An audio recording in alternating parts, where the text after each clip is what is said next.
ang alamat ng Bulacan. May mag-asawang Ron at Ann na payapang namumuhay sa isang lupain na malayo sa kanilang kapitbahay. Si Ron ay magsasaka at ang kanyang asawa ay nag-aasikaso sa kanilang may bahay. Dahil sa pag-isa, ang asawa ay nalulungkot. Upang maibsan ang kalungkutan ng kanyang asawa, ay nagbibigay siya ng bulaklak.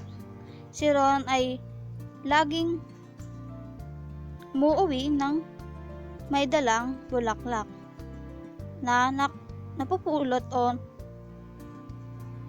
pinipitas niya sa mga dinadaanan niya. Lagi nitong binibigyan upang maging masaya ang kanyang asawa.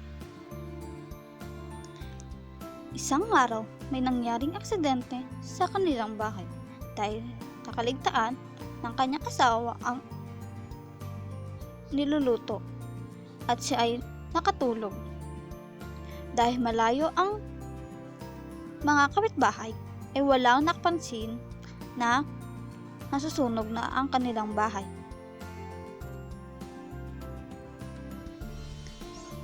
Sa kabilang banda, si Ron ay masaya pang pauwi dahil may dala siyang mga bulaklak para sa kanyang asawa na si Ann.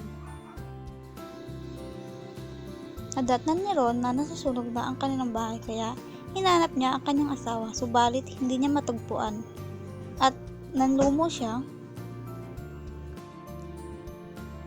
na napagtanto niya na nandoon ang asawa sa kanilang bahay.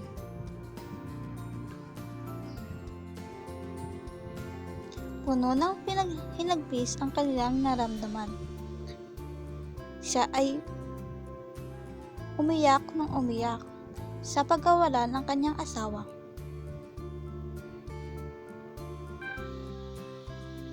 Bilang pag-alala sa namayapang niyang asawa ay pinangalan niya yung nayon ay ng Bulacan.